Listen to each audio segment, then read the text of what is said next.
салом ба кулли мухлисони барномаи дар шабакаҳои иҷтимоӣ. Фирдавси Хурсанд топ хабарҳои варзиширо мегӯяд. оғоз мекунем.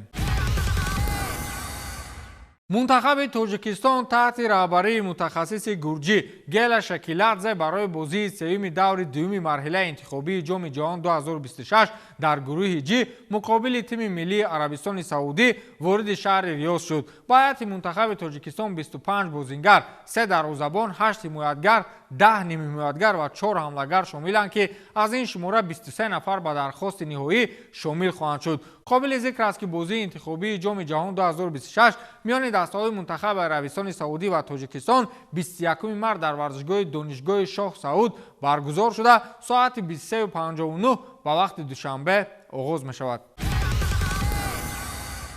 ман медонам ки аксарияти тамошобинони ман дар Россия ҳастанд ва ҳастанд шахсоне ки нияти ба он ҷо рафтан доранд. барои шумо хабари хуш дорам. агар шумо корти дебетии Тинькофф Блек дошта бошед, дар баробари интиқоли маблағ ба Тоҷикистон ҳамчунин метавонед тавассути барномаи бонк доир ба ин ё он паҳлӯҳои муҳоҷират машварат бигиред. Тинькофф Блек корти дебетии муносибе аст ки имкони аз Россия бе комиссия интиқол додани пулро медиҳад. агар шумо корти Тинькофф Блек дошта бошед, метавонед бевосита дар барномаи бонк доир ба масъалаҳои муҳоҷират машварат гиред. танҳо дар чати барнома дар бораи пайдо кардани кор ва манзил дар Русия, чӣ гуна дархост кардани патент ё дар бораи маълумотномаҳои барои гирифтани иҷозати иқомат лозима саволҳо гузоред. мутахассисони хидмат ба ҳама саволҳои шумо дар бораи муҳоҷират ба забонҳои русӣ, узбекӣ ва тоҷикӣ посух хоҳанд дод.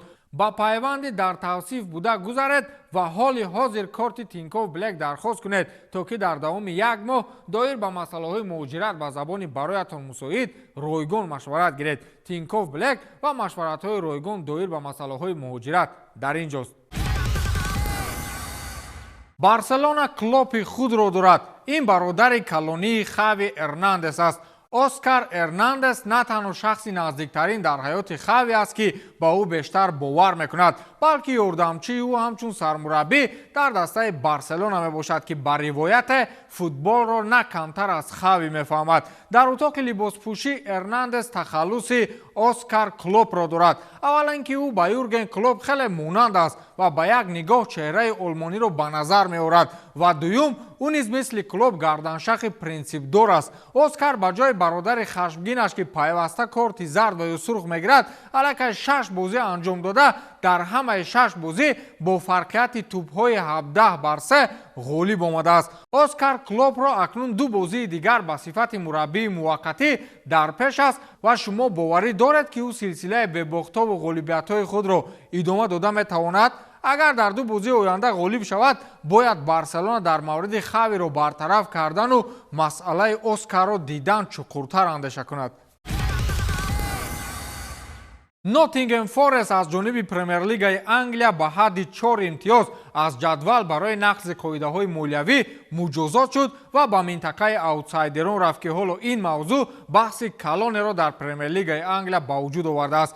бошгоҳи Ноттингем Форест дар навбати худ бо қарори Премер-лигаи Англия дар бораи маҳрум кардани бошгоҳ ба далели нақзи қоидаҳои молиявӣ посух дод. дар изҳорот қайд карда мешавад ки чунин кирдорҳо дастаро аз боварӣ ба чемпионат маҳрум кард. Ноттингем Форест аз қарори комиссия дар бораи ҷорӣ кардани муҷозоти бошгоҳ дар шакли маҳрум кардан аз 4 хол хеле ноумед шуданд. онҳо навиштаанд ки пас аз моҳҳои ҳамкорӣ бо Премер-лига ва ҳамкории истисноӣ дар тӯли ин раванд, ин ғайри чашмдош буд ва эътимоди мо ба Премер-лигаро коҳиш дод. навиштааст бошгоҳ дар изҳороти охирини худ.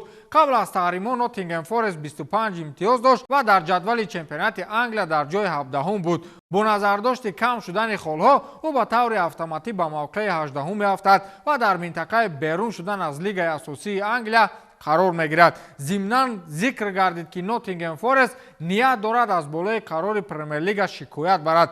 4 хол аз даст додан барои Ноттингем бар ин дастаҳо мушкил несту, вале вақту соати нобоба омада.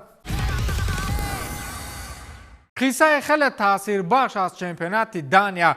падару модар қариб 9000 километр парвоз карда барои тамошои бозии писарашон омаданд ва писар ҳам дар навбати худ волидайнро ноумед гусел накард. ин падару модари хушбахт дар бозӣ хетрики писарашонро бо чашми сар диданд ва хеле хушҳол шуданд. модар ва падари футболбози ҷопонӣ Юито Сузуки барои бозӣ бо Бронби роҳи дурро тай карданд. онҳо аз ҷопон ба Дания рафтанд ва барои аввалин бор хостанд бозии писарашон Юито Сузукиро аз минбари мухлисон тамошо намоянд. Юито дар ин бозӣ дурахшиши ӯлӣ кард ва якбора 3 голи ҷолиберо ба ҳадаф расонид ки хурсандии волидайнро ҳадду канор набуд. Сузуки дар карьераи худ аввалин хетрики худро ба даст овард ва баъд аз бозӣ ӯ ҳамдастаҳояшро бо волидонаш шинос кард. дар навор дида мешавад ки ҳамдастаҳои Юито ба падару модар шӯхикунон мегӯянд ки хоҳиш дар ҳар бозии мо шумо ташриф биёред то Сузуки хетрик кунаду мо ғалаба намоем. Юито дар чунин ҳолат хетрик кардааст соз. мани бечора як замон гӯштинваш мекардам ва ҳар гоҳе падарам ба тамошои гӯштини ман мерафт ҳатман маро мезаданд. мегӯянд дӯсти асосии инсон забон аст ва баъзан душмани ҷонӣ ҳам забон мешавад.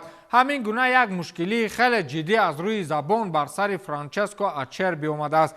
гап ин хел аст ки дар бозии дастаҳои Интер ва Наполи Ачерби дар як бархурд футболбози дастаи Наполи Хуан Жезусро нигер гуфтааст. албатта ин калима ҳоло дар фазои сиёсии Аврупо хусусияти нажодпарастӣ дорад ва ба қавле ҳам ту як гапи хушку холӣ нест. Хуан Жезус баъдан нисбати Ачерби аризаи шикоятӣ навишт ва кор то ҷое расид ки итолиёвиро аз ҳайати мунтахаби Италия берун намоянд. ҳоло расман дигар Франческо футболбози мунтахаби Италия нест. ӯро ба сифати муҷозот абадан аз пӯшидани пираҳани мунтахаби Италия маҳрум карданд. ӯ баъдан изҳорот дод ки ман ҳеҷ гоҳ дар бораи нажодпарастӣ фикр намекардам ва афсӯс ки имрӯз ҳамин гуна мушкилӣ бар сари ман омад.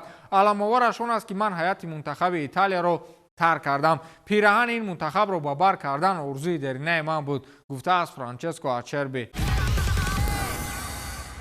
дастаи мунтахаби наврасони Тоҷикистон Ю-17 таҳти раҳбарии сармураббии нав Марко Раҷини дар доираи ҷамъомади таълимиву тамринӣ дар Анталия нахустин бозии санҷишии худро баргузор кард. аввалин ҳарифи дастаи мо дар бозии дӯстона бошгоҳи Родина М Москва буд ки дар Лигаи дуюми Русия баромад мекунад. вохӯрӣ ба суди дастаи Родина бо ҳисоби 1-0 анҷом ёфт. дар ҷамъомади таълимиву тамринӣ дар Туркия мунтахаби наврасони Тоҷикистон Ю-17 бо 3 бозии санҷишӣ анҷом медиҳад.